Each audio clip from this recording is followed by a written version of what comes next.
রাসূল সাল্লাল্লাহু আলাইহি ওয়াসাল্লাম শ্রেষ্ঠ নবী হওয়া সত্ত্বেও তার উপরে জাদুর প্রভাব পড়েছে, এটা কি স্বাভাবিক? হ্যাঁ, অবশ্যই স্বাভাবিক। আর দুনিয়া বিল ওয়াসাইল লা বিল ফাজাইল, আরবিতে একটা প্রবাদ আছে, দুনিয়া তার সিস্টেমে চলবে। আপনি ওষুধ খাবেন ভালো হবেন, ওষুধ খাবেন না ভালো হবেন না। আপনি অসাবধানতা থাকবেন, আপনি অসুস্থ হবেন, সাবধান হবেন, অসুস্থ হবেন না। কোরআনে ইব্রাহিম আলাইহিস সালাম এক কঠিন আদব শিখিয়েছেন আমাদেরকে। আপনারা সবাই আয়াতগুলো অলরেডি তারাবিতে পড়া হয়ে গেছে, আপনারা জানেন। ওয়াল্লাযী হুয়া ইউহয়ী ওয়া ইউমীত, কি জানেন আয়াতটা? ওয়া ইযা মারিজতু ফাহুয়া ইয়াশফিন ওয়াল্লাযী ইউমীতুনি সুম্মা ইউহয়ীন। তিনি সে আল্লাহ পরিচয় দিতে গিয়ে তিনি তার কওমকে বলেছিলেন যে তিনি আমাকে জীবন দেন, তিনি আমাকে মৃত্যু দেন। এগুলো সবগুলো আরবি গ্রামার যারা বোঝেন, আরবি গ্রামার অনুযায়ী মুতাআদ্দি ফেল, অর্থাৎ এমন ক্রিয়া যে ক্রিয়াতে কর্তা এবং কর্ম আলাদা থাকে। তিনজন ব্যক্তির প্রয়োজন হয়, তিনটা লাগে, কর্তা লাগে, কর্ম লাগে, যার উপর কর্মটা পতিত হবে, তিনটা লাগে। এরপরের বাক্যটা বলছেন ওয়াল্লাযী ওয়া ইযা মারিজতু ফাহুয়া ইয়াশফিন, আমি যখন অসুস্থ হই তিনি আমাকে সুস্থ করেন। অদ্ভুত এক জিনিস আসলে।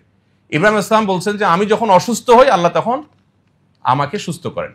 হওয়াটা দরকার ছিল কি? বিশেষ করে আপনারা যেহেতু মেডিকেল স্টুডেন্ট আছেন, টিচাররা আছেন, ডাক্তাররা আছেন, আপনাদের জন্য একটা খুব গুরুত্বপূর্ণ, রোগীদের অন্তত কাউন্সিলিং এর জন্য আমার মনে হয় খুব গুরুত্বপূর্ণ।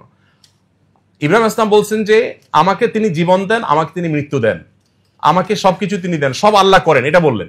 রোগের বেলায় আসার পর বলছেন ওয়াইদা মারিজতু, আমি যখন অসুস্থ হই। কেন এটা বললেন? এখানেও তো আগের পরের শব্দগুলোর দাবি ছিল এভাবে বলা, ওয়াইদা ইউমরিজুনি ফাহুয়া ইউশফিন। আরবিতে এভাবে বলা উচিত ছিল, মানে আগেগুলোর মিলালে, যে আমাকে যখন আল্লাহ অসুস্থ করেন তিনি আবার সুস্থ করেন। অসুস্থতাটাকে আল্লাহর দিকে সম্বন্ধ করেন নাই, অসুস্থতাকে নিজের দিকে সম্বন্ধ করেছেন। কারণ অসুস্থতাটা আমি বাধাইছি, আমার অসতর্কতার কারণে, দোষটা আমার। আল্লাহ সুস্থ করেন আপন অনুগ্রহে। এখানে আল্লাহর সাথে যেমন শিষ্টাচারের ব্যাপার আছে, তেমনি ভাবে নিজের সাবধানতার ব্যাপার আছে। তো এই জন্য রাসূল আকরাম সাল্লাল্লাহু আলাইহি সাল্লাম বা আমাদের কাউকে যদি জাদু আপনার কোনোভাবে এফেক্ট করে, তো প্রথম কথা হলো যে দুনিয়াতে কোনো কারণে এই এফেক্ট হওয়াটা এটা নবুওয়াতের শানের কোনো খেলাফ না। তবে হ্যাঁ, এটাও ঠিক যে রাসূল আকরাম সাল্লাল্লাহু আলাইহি সাল্লামের এই জাদুগ্রস্ত হওয়ার ঘটনা দ্বারাই কিন্তু আমরা সূরা ফালাক নাস পেয়েছি, জাদু থেকে মুক্তির উপায় পেয়েছি। এটা যদি না হতো হয়তো আমরা উপায় জানতাম না। আল্লাহ তাআলা এটা তার নবীর মাধ্যমে ঘটিয়েছেন আমাদেরকে সমাধান দেওয়ার জন্য। বাংলাদেশে যখন 27 রমজান, অন্যান্য দেশে 28 রমজান। এখন প্রশ্ন হলো আল্লাহ তাআলা কি এক এক দেশের জন্য এক এক রাতকে শবে কদর হিসেবে নির্ধারণ করবেন? হ্যাঁ, অবশ্যই। এক এক দেশে যদি এক এক দিন রমজান শুরু হতে পারে, তাহলে এক এক দেশে এক এক দিন শবে কদর, ওয়াই নট?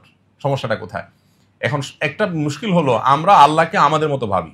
আমরা চিন্তা করি শবে কদর আল্লাহ দুনিয়ার আসমানে নেমে আসেন। এখন বাংলাদেশের শবে কদর আজকে রাত্রে, সৌদি আরবে কালকে, তাহলে আল্লাহ আজকে নেমে আসলে কালকে আবার ওখানে নামবেন? মানে ব্যাপারটা আমরা আমাদের মতো করে ভাবি যে আমি এখন এখানে থাকলে, এখন ইবনে সিনা আছি, তাহলে আমি এই মুহূর্তে তো আরেক জায়গায় নাই।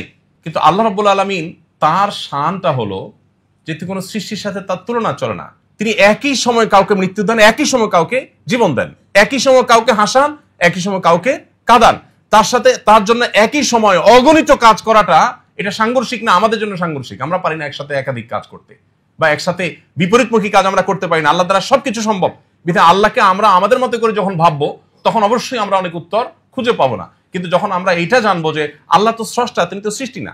যেমন একটা কমন প্রশ্ন নাস্তিকদের থাকে যে সবাইকে আল্লাহ সৃষ্টি করছেন, আল্লাহকে কে সৃষ্টি করছে? এটা কমন প্রশ্ন না? দেখুন, এই প্রশ্নটাই একটা অবান্তর প্রশ্ন। কারণ আল্লাহকে কে সৃষ্টি করেছেন, এই প্রশ্নের পেছনে লুকিয়ে আছে আল্লাহকে সৃষ্টি হিসাবে ট্রিট করা।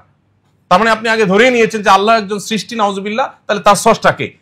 আল্লাহ যদি সৃষ্টি হয় তাহলে স্রষ্টা কে হবে? স্রষ্টা তো কাউকে হইতে হবে। যদি স্রষ্টা হবেন, তার আবার সৃষ্টি যদি থাকে, তাহলে স্রষ্টা হলেন কোত্থেকে?